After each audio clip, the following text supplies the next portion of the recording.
The latest. Thank you for your love and support. I appreciate you all. Those who are liking, commenting, and sharing, I say thank you. My new, old, and returning subscribers, I say thank you so much for the love you are showing to me.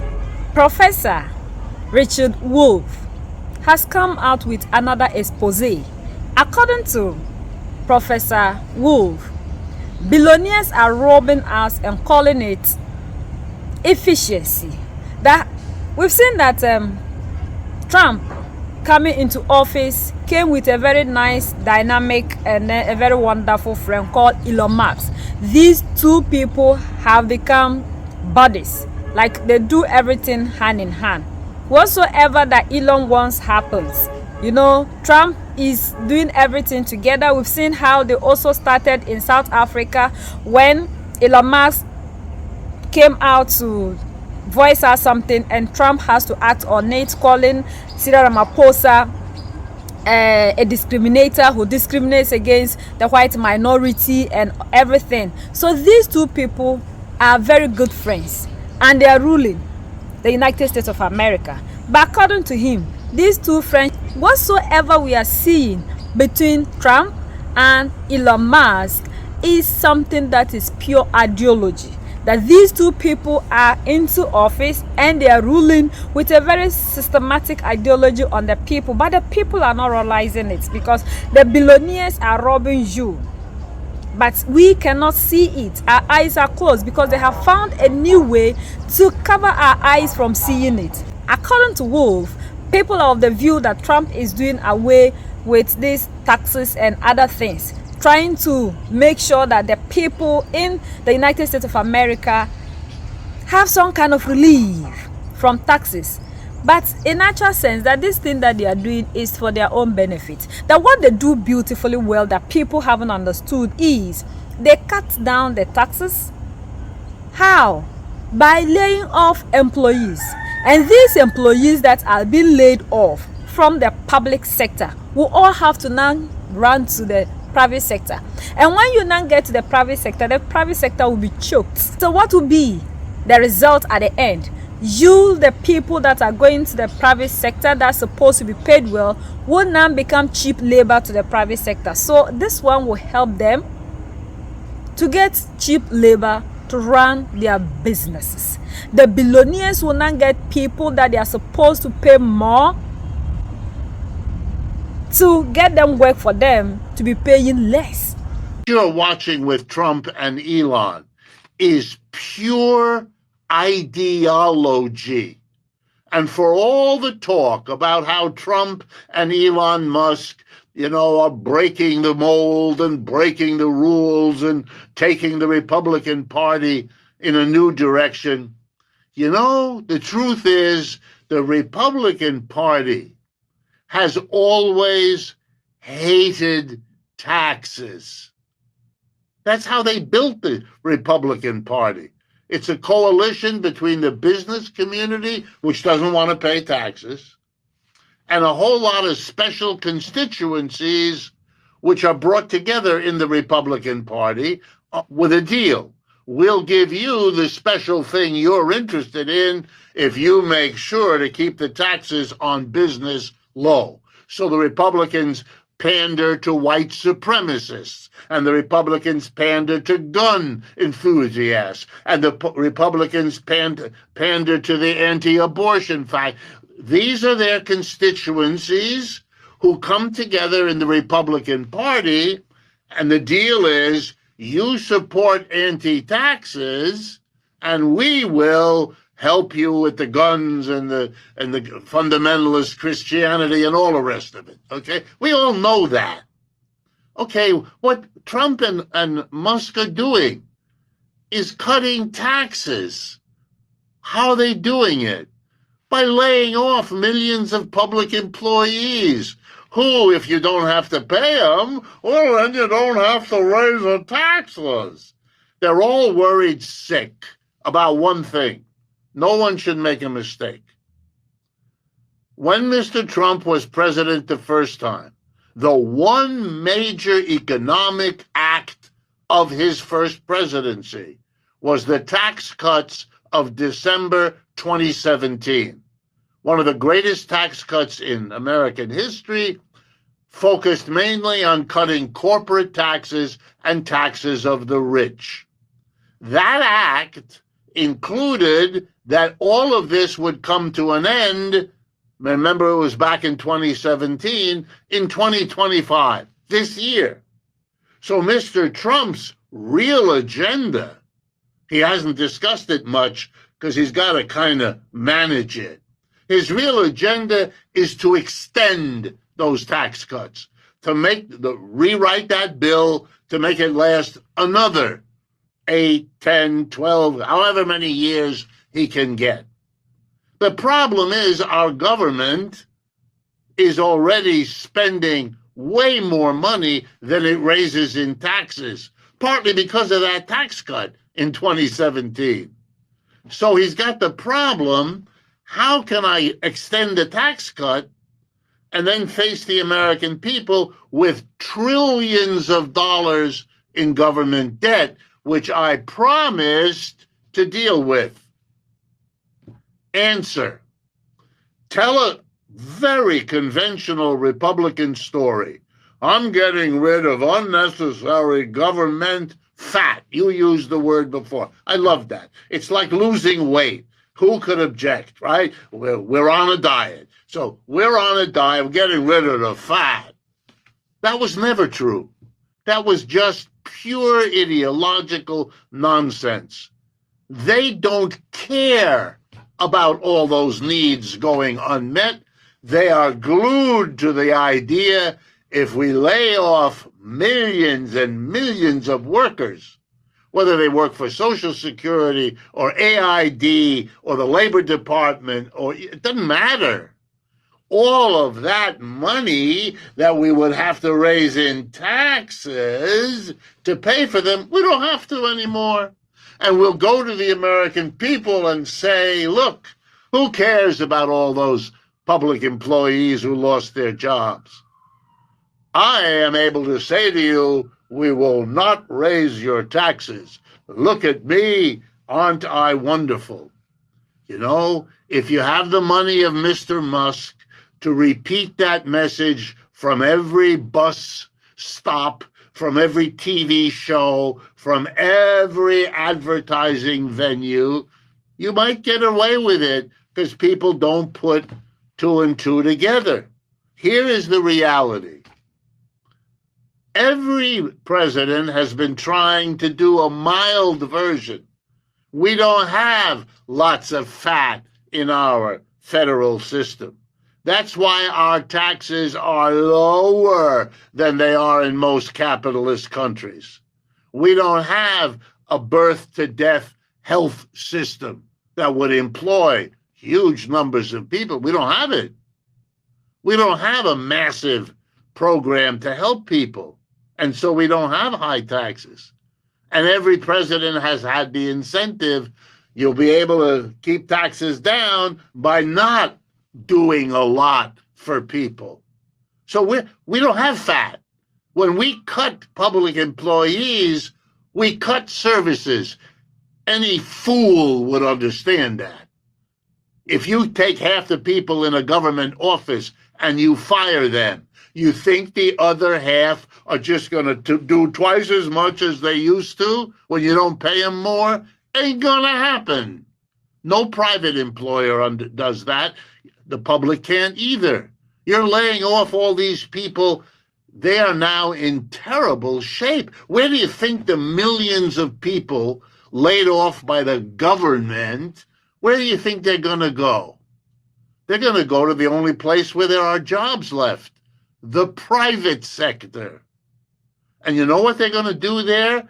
They're going to be desperate for work. So they're going to accept private sector jobs at lower pay than you, the currently privately employed person, would accept. So what they're doing, which the business community understands, firing millions of public drives down the wages of private employees, which the employer class cheers on. This is a twofer. You get less in your taxes because you've laid off the public workers, and you drive down the wages of private employees for the private employer, too. That's why they voted for Mr. Trump. That's what they want from Mr. Trump. And that's what they're getting from Mr. Trump. That's all this is. The rest, if you pardon my Spanish, is bull. And you know what part of the bull I'm referring to.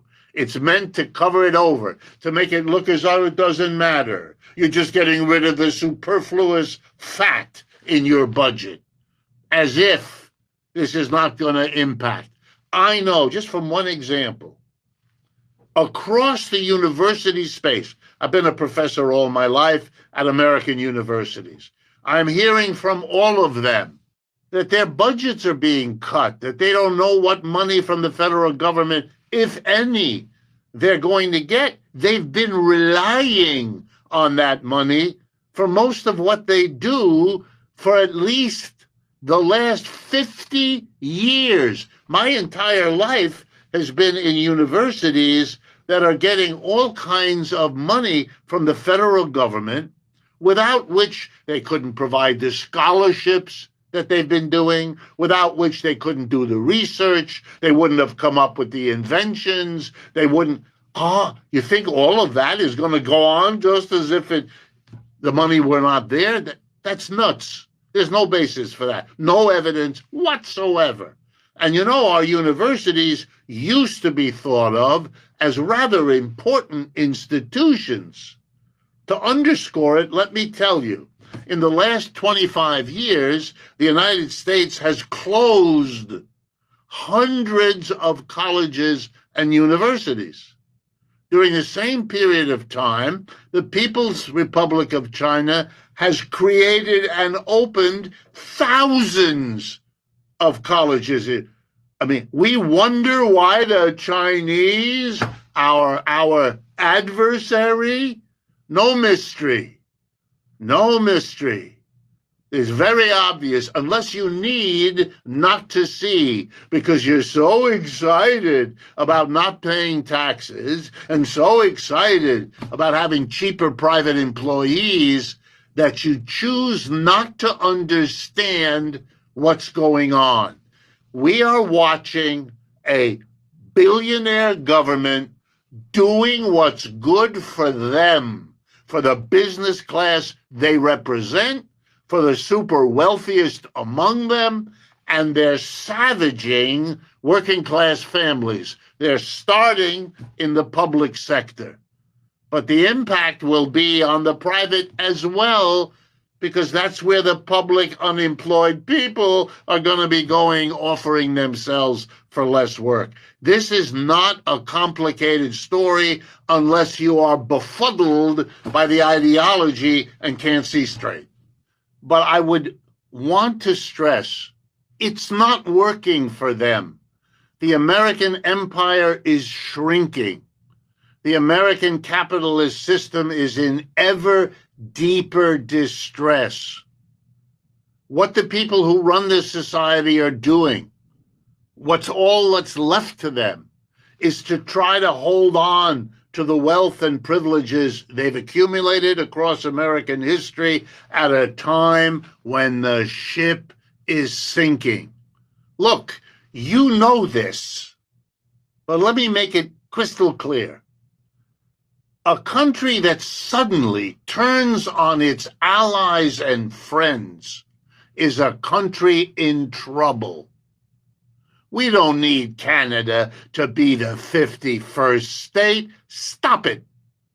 That's a desperate idea, to get all of their wealth, to threaten them to get it so that they become inside, to snatch back the Panama Canal, which we gave to Panama and into which Panama has invested billions of dollars, saving the United States from having to do it, since we are the number one user of the Panama Canal. This is silly. Throwing the entire Europe under the bus. What is this? I'm not defending Europeans. I'm not celebrating Canadians. Nothing. but I am aware that China's importance in the world keeps growing, not shrinking. The United States' footprint in the world keeps shrinking, not growing. And the desperation of a president who is going to make Canada the 51st state and snatch Greenland. What are you talking about? These are signs of desperation.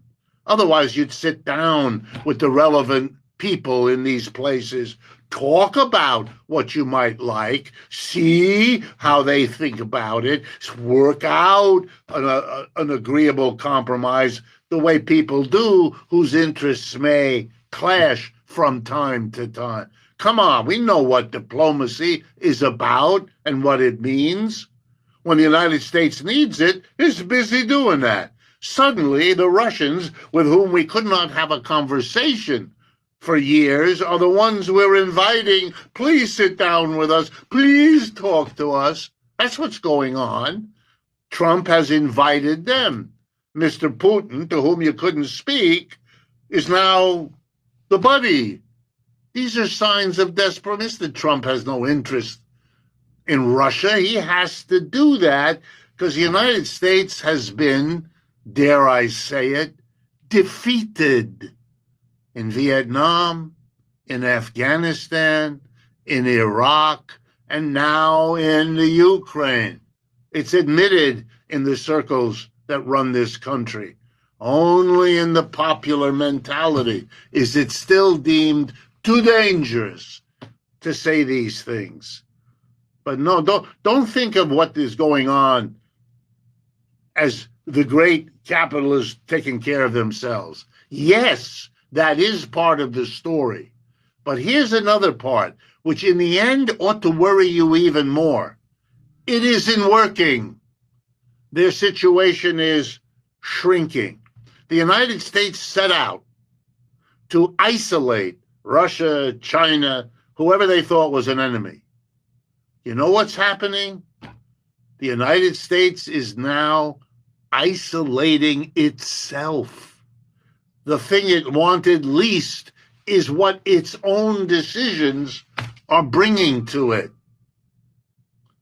The Europeans, especially over the last 3 or 4 days, having listened to the defense secretary and listened to the vice president carefully, as I did too, are aware that they hitched their wagon to the United States of 40 years ago.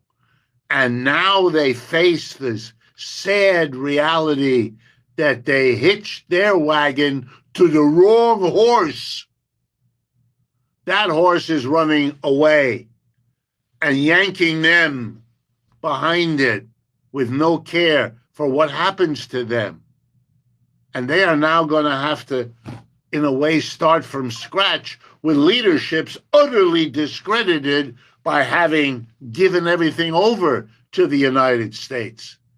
But the United States got a lot of benefits from that, all of which it is now throwing out the window. That's not a sign of power and strength.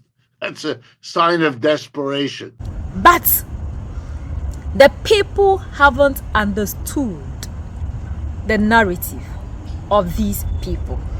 That when he came the first time, it was the same thing that he made sure that billionaires do not pay taxes.